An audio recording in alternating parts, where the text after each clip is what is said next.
તો કેટલાક મંદિરો એવા છે જેઓ પ્રભુના દર્શનની સાથે તેના વિશેષ પ્રસાદ માટે જાણીતા છે।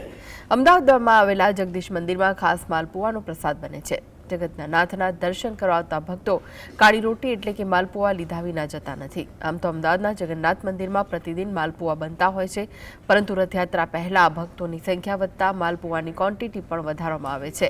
મંદિરમાં રસોડામાં માલપુઆ, ગાંઠિયા અને બુંદીનો પ્રસાદ તૈયાર કરવામાં આવે છે।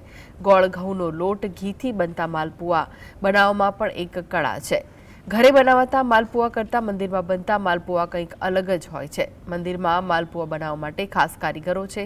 અહીં ચાલતા ભંડારામાં જમતા લોકોને તેમજ દર્શને આવતા લોકોને પ્રસાદ તરીકે આ માલપુઆ આપવામાં આવે છે। કૃષ્ણ ભગવાનને માલપુઆ પ્રિય હોવાથી માલપુઆના પ્રસાદની પરંપરા મહંત નરસિંહદાસજીએ શરૂ કરી હતી। ભગવાન જગન્નાથને પ્રતિદિન માલપુઆ, બુંદી, ગાંઠિયાનો ભોગ લગાવવામાં આવે છે અને પછી પ્રસાદની વહેંચણી શરૂ થાય છે।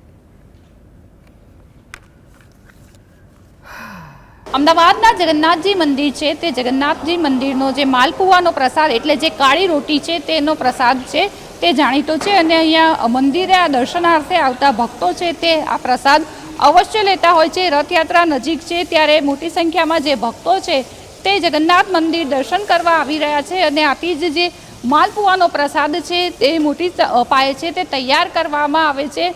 સાધુ સંતોનો ભંડારો હોય ત્યારે પણ આ પ્રસાદ છે તે આપવામાં આવે છે। ઝલક અધિયારું, GSTV, અમદાવાદ।